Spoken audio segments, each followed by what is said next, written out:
I think from an inspiration standpoint, the whole point in Level Up is to explain to people how you were able to fit these pieces together. So from a 360-degree perspective, personally, professionally, and financially, you could just pursue life at its fullest according to what you want to accomplish. That's correct. What do I really want in life? What are my passions? And sometimes curiosity is what leads to expand your mind. Hey everybody, it's Brandon Dawson. Welcome back to another episode of Building Billions with Brandon. Today I have a special guest who also happens to be a dear friend of mine. I've known this guy now for 4 or 5 years. And as we get into this podcast, Building Billions with Brandon Dawson, with my buddy here, you're going to understand that in order to move forward in life and get what you want, you're going to have to be courageous. You're going to have to be resilient. You might even have to be a little bit crazy. And I have yet met an entrepreneur that's crushed it that's not a little crazy, okay? So here's the deal. I want to introduce my buddy Alvaro to you. Tell everybody who you are and what you do.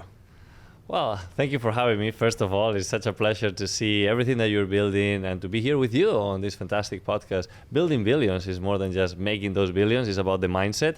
So we're going to go into that today. I bet we are. My buddy just put out his book, Level Up. That's right. And I think when we get into some of these stories, we're going to be talking about what's required to level up personally, professionally, and financially, which is why I love the title, Level Up. That's right. So tell everybody, every time I see you, you've been out conquering some other piece of the world. Well, I like to frame back to the level up mindset, right? It's about how can you elevate yourself in each area of life. So I look at the wheel of life and career, spiritually, with relationships, your health and wealth, everything, it's all connected. So for myself, I consider myself a little bit of a combination of all these different areas. So right now, helicopter pilot, real estate broker, skydiver, I'm an ultra endurance athlete, best-selling author, keynote speaker, coach, but everything combines because I want to live not an average life, but an extraordinary balanced life. So when people say, oh, how do you do all this stuff and have work-life balance? What I heard you say, because you and I are very similar, we're always going and pushing to the next thing and experimenting and doing new things, but there's a bigger purpose. And for me, the work-life balance is what I do creates the work-life balance because I love what I do and who I get to do it with and spending time with people I want. For you, with all these things you just talked about, you love doing it because it is what brings you the balance. Talk a little bit about how you manage all those activities, your professional career, earning money, and being the best version and challenging the best version of yourself all the time. It was after a big wake-up call, right? I've been also in that 9 to 5 and making what it was supposed to be my American dream. I come from Madrid, Spain, came in here with a tennis scholarship. And then after kind of going in the direction that I thought it was my dream life, all of a sudden I realized that I was unfulfilled. And that's when I started to go deep down into the question on what do I really want in life? What are my passions? And sometimes curiosity is what leads to expand your mind. So I started to ask myself, what can I do to bring more passions into my life? Because I was just doing one thing over and over and over. And that's when I started to try new things. And when you try new things, you'll start learning more about what you actually like and what you don't. And in that process, you're going to develop unique things that you're going to keep on growing over time. And right now, it's a matter of really identifying what I'm passionate about and how can I bring it all together into doing something unique. And so you came here from Madrid, yeah, to play tennis. And were you going pro? Back home, yes. Back home. And then you came here to play professional tennis? I was trying to become professional. Then there was a huge economical crisis happening worldwide, especially in Spain. We lost pretty much everything at home. And I had to decide whether I wanted to go into the university like a regular student or I wanted to leverage everything that my family and myself have invested in this tennis career and use it to come to the States to build that American dream and be able to support back at home. How old were you when you came here? 16 and a half. Was it scary to leave your family and come here? Of course, but life begins on the other side of fear. And that's been my mantra ever since. So when you moved here, did you have friends or family you stayed with? No, not at all. You just figured it out? Pretty much. But that's when you really grow. And a lot of people stay always in their comfort zone and they remain the same person over the years. So I think that the moment that you seek that discomfort is the moment that you'll start learning really who you are. And it was in that process of coming into the States, not knowing anybody, not speaking the language, when you start building a new person within yourself and really going deep down into not just why you're doing the things that you're doing, because you need a purpose that keeps you moving. And that's one of the things that I've been applying in every single thing ever since. Because when you don't have that purpose, then you're going to try to go back to that comfort zone. But when you have the purpose, that's what makes you push forward. And that purpose and that why is what develops your how you're going to do it. And that how is what builds the character. And, a lot of people, they come up with excuses. I talk to a lot of people that grew up in America, grew up with reasonably, middle America family. Then they go become a business owner, and then they're a victim every day, right? And they just bitch and moan and complain. Here, you came here from Madrid. You didn't speak the language. You didn't have anybody around you to take care of you. You just had to figure it out.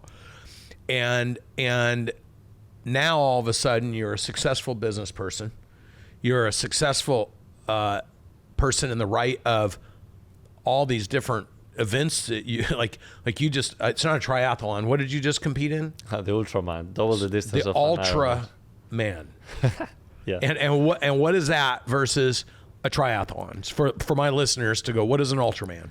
Well, so an Ironman is double the distance of a half Ironman. A half Ironman is a double the distance of a triathlon, and I did the double the distance of an Ironman. Just to summarize it and make it clear, it's 6.2 miles swim, 260-mile bike ride, and a double marathon, which is 52-mile running.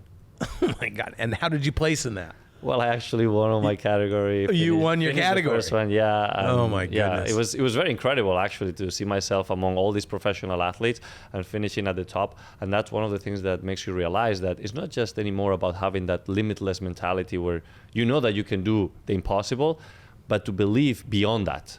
And when you believe beyond that, that's when things get really scary. And that scary moments of thinking that way is what gives you that little, when you're going to close a deal or you need to make an offer, or, you have that fear sometimes, but that fear, it could be labeled into excitement. Yep. And that's the excitement that pushes you to do it. Well, some people will use that to back off. Yeah. Right? And they'll retreat when they start to feel this discomfort. Mm-hmm. Whereas because we're buddies, I know all the crazy shit you do. Some of it I'm unwilling to do. But you're one of those people that in that moment of that anticipation that could be construed as fear, what I know about you is you're one of those people that are like, that's the moment I'm going to go all in. Mm-hmm.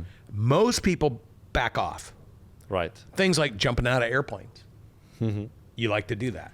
Oh, I love it. And I think that everywhere I go around the world, I always go with my parachute on the carry-on. And it's just a different feeling on how you can experience the world. But it's also the feeling of getting yourself on the edge of a plane or on the helicopter or hot air balloon or whatever else you're jumping off, and knowing that you are overcoming that fear. And it's that moment that gives you so much confidence. So I don't do it for the sake of the adrenaline and, oh, how cool it is. It's more for the fact that my brain starts thinking differently. And when you put yourself into stressful situations and you're able to control that stress, and you can turn it into something positive, you can apply it to different scenarios of life. When I'm flying helicopters, for example, it requires a lot of attention.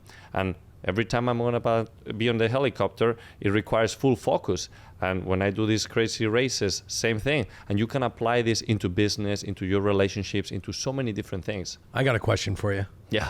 When you go check on an airplane and you're going to fly somewhere and you got your own parachute with you, do they think it's a little weird that you're getting on a commercial flight with a parachute? I have a funny story, actually. So me and my buddy Juan, we were going to LA to do this hot air balloon jump. It's in Paris, which is a little bit far from LA. And as we were getting there last minute, we were getting the last seats available on the exit row. Now, on the exit row, I said, look, we need to do it. We cannot go on the carry-on. We need to put it as backpacks. So we put the parachute as backpacks, and we walked into the exit seats, and the ladies that were next to us, they were looking all weird. It's like, what is that? And we started talking like, yeah, this is great. You just lift it like that. That's good. Like, I think like whenever we are like already at X amount of feet, we go. And then they started to freak out. They called the people on the plane, and they made us put our actual parachute right in front of the plane so that we will not have access to it. Oh my gosh, they actually believed you were going to do it? Yeah. I'm surprised you guys, in today's world, you go to jail. Yeah, no, I mean, we said right away, Doug, it's a joke, we're good. And then we show everything, and they were fine. Yeah. But yeah, that was funny. I would be like, they didn't say anything to you at the screeners? No, because we already have all the papers that shows that got it's it. all good to Okay. go. Yeah. Still crazy. Going on a commercial. At least if something happened, you'd be the two guys that were okay.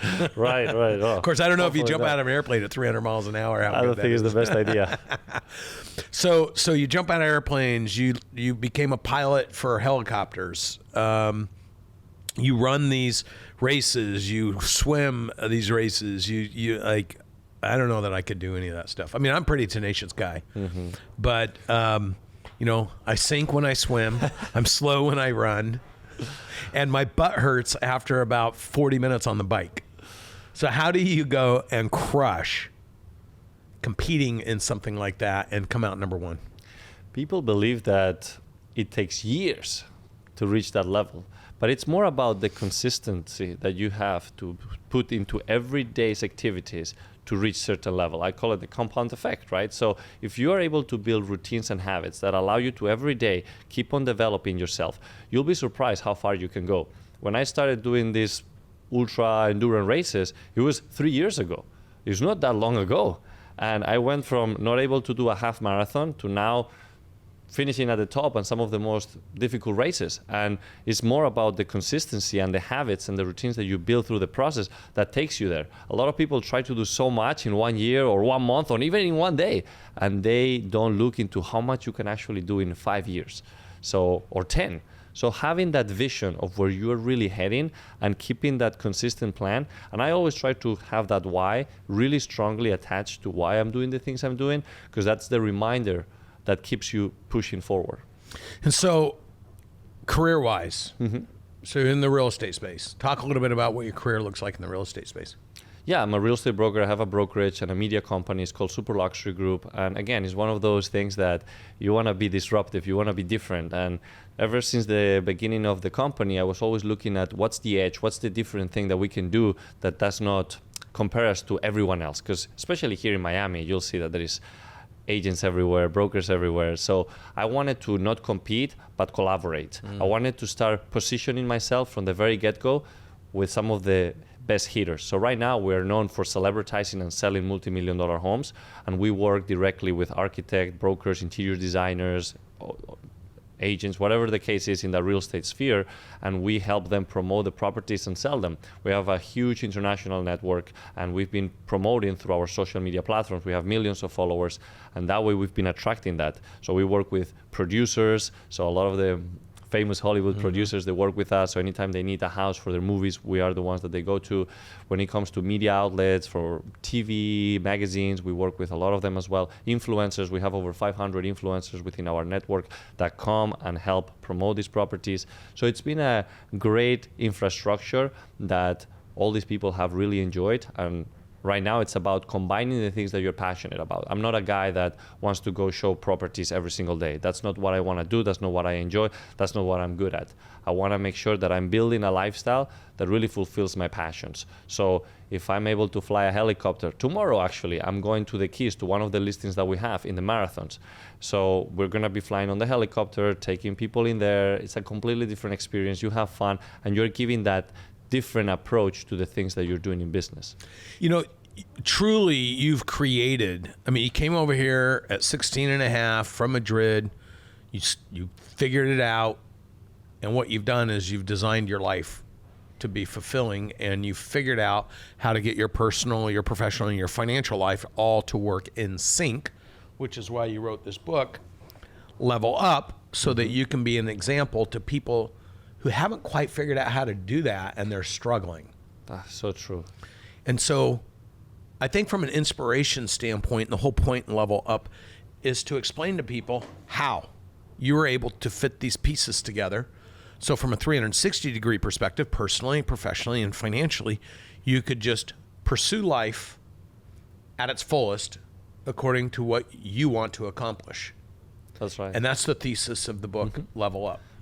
That's correct. It's about how to turn your obstacles into superpowers. I come across so many people that got derailed from reaching their ultimate potential or reaching their dreams, and some people that don't even dream. So it's about how can you take some of the lessons on the journey that I've been going through and apply it into your own life to become the hero of your own journey.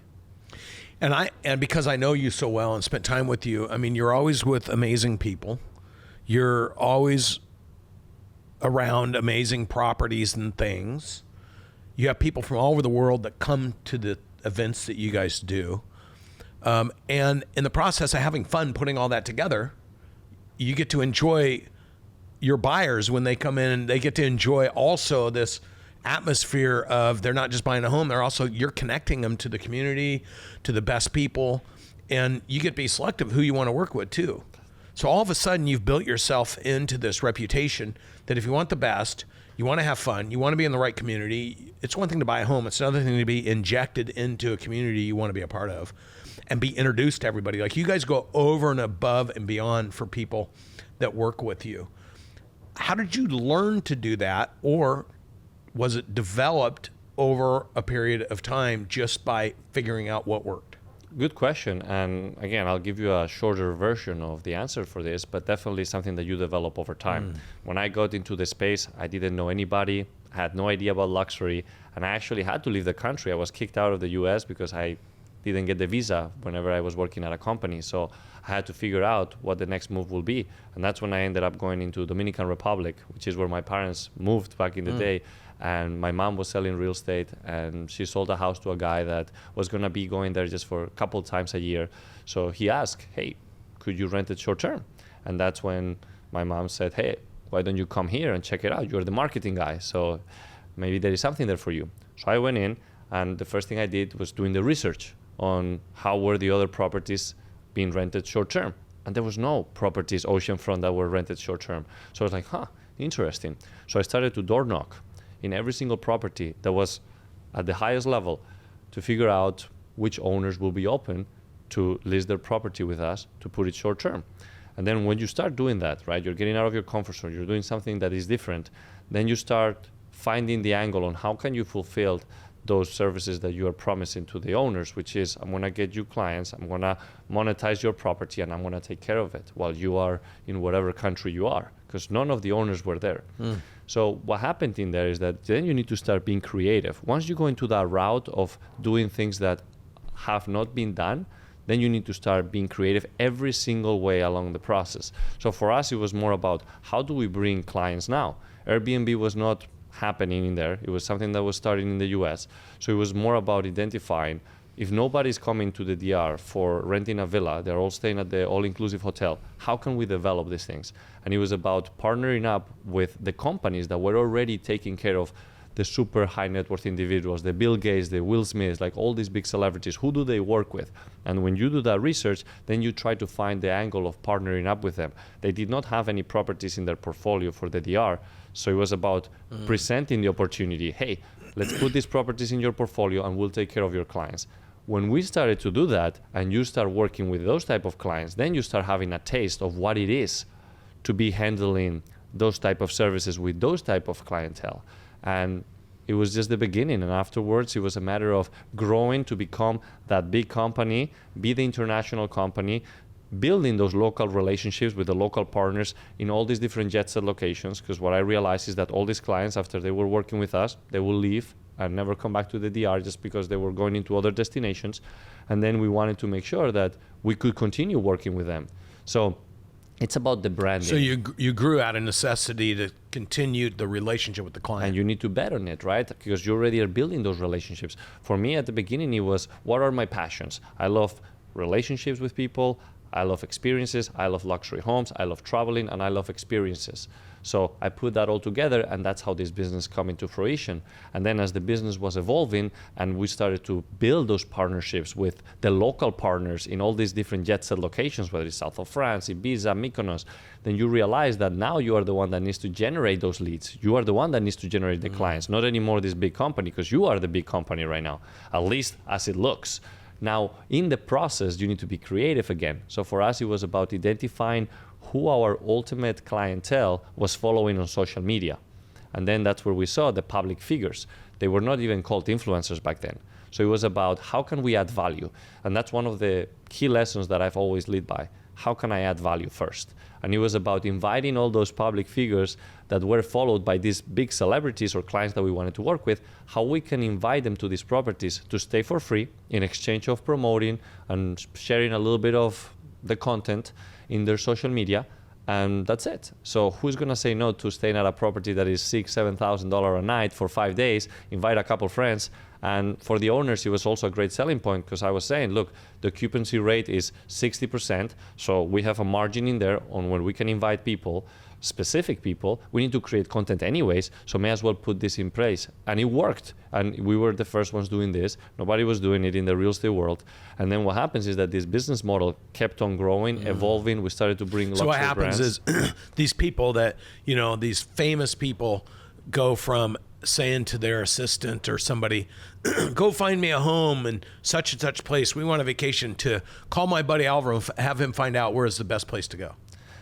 Basically. So that's how the business was evolving, right? And it became such a, attention is the strongest currency. So what happened is that now you see all these big public figures promoting this whole company that is doing these luxury villa rentals and experiences in jet set locations, and now everybody started to reach out to us, and we started to partner up with luxury brands that were part of the lifestyle, so the private jet, the luxury cars, the yachts, and for them it was great to be part of that whole mix, and they were opening to the idea of doing collaborations. And then guess what? The people that were renting those yachts, there were people that also could rent the villas. So it was a beautiful business model that kept on evolving very rapidly. And then when COVID hit, that's one of the moments that it was a shifting point. I went back to the States with an investor visa. I established a business in Miami, out of all places. And when we started to see that people were traveling anymore, it was about identifying what's the biggest trend right now. People are buying and selling a lot of real estate here in Miami. So how can we position ourselves to be able to not only compete, but thrive in that business? And boom, you exploded. It's about the partnerships. Again, we were looking on how can we bring this same business model into a market that has not been tapped with that infrastructure. Because you looked at, first thing, who are the people that are selling the 30, 40, $20 million homes? And I was looking at them, and guess what? Their personal brand sucked. They were only promoting the homes. They had no media whatsoever attached to them. So I was just going with the same approach. How can I add value? So I was saying, look, I would love to help you promote your brand, promote this home that you just put into the market, make it famous, celebritize it, right? That's how we call it. And we were bringing all the influencers, all the media, and all the network that we've built internationally that none of these people were doing, because successful brokers, most of the time, they're just sitting here hustling every single day. I was red carpets, flying private, going with all these clients all around all these jet set locations. So how can I bring this into the mix? And it started to work super amazing because we were not charging them. We were just doing it and getting a commission, a percentage, whenever the property will sell. So that's how secure we were on what we were doing. Now you control the narrative. So when now the news come out, your brand is attached to the brand of the big hitters. So when people see that, now they start coming up to you. I need that person. I need help. I need to get them. And the beautiful thing is that as things have evolved, it got to a degree where now we get people from all around the world asking, hey, I need to buy a home here. Hey, I need to sell a home here. Hey, I need to build a home here. And we've built this SLG network, which is the best of the crew in real estate. And we just connect all the dots while we provide value in whatever we're good at. To summarize for you listening to this podcast, I have a saying, which is collaboration is the new currency. And it's the highest valued currency in my mind. Because if you had 10 friends, this has always been my theory. If you have 10 friends, one owns a yacht, one owns a jet, one owns a beautiful home in one part of the country, one owns a beautiful home in another part of the country, one owns something somewhere else, and you got your 10 friends, you have access to 10 of the best things in the world. And you don't have to own any of them. Now your question is, what do I offer that group of people for them to want to extend the things that they own? What 11th thing can I add to those 10 people? And then how do we turn that into a system? And what will happen is all of a sudden 1,000 people will say, well, how do I get in that group? How do I get into that game? And so you can make money by collaborating with the right people, because everyone's promoting you, you're promoting them, and to the next layer down, they want a piece of that, but they're going to have to pay to get into that. There's a pay-to-play component to where, well, if I want to replicate that or get in part of that group, I've got to monetize something. Otherwise, there's no value in the collaborators having somebody else in their system. And so what you did is you've learned that those relationships are more important than the money, but once you have them, the money follows the collaboration. Well said. That's a great summary, and it's so true. And look, things keep on evolving, right? It's all about identifying what are the trends and how can you bring it into what you're building. Not you going and jumping into the trend. It's how can you bring the trend to you. And right now we're building influencer houses, right? We call it creator houses, where properties that are for sale, instead of just promoting it the traditional way, we build events, whether it's for a week, a weekend, a month, and we bring influencers and we collaborate with brands that want to be there. And again, pay to play, right? But everybody is building this beautiful experience. There is a whole different synergy when you build relationships like that than the traditional way. And this is something that you just need to keep on going.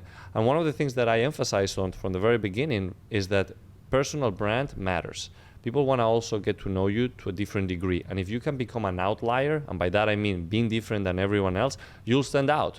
When people thought that, why is Alvaro going in this direction and doing all these crazy things?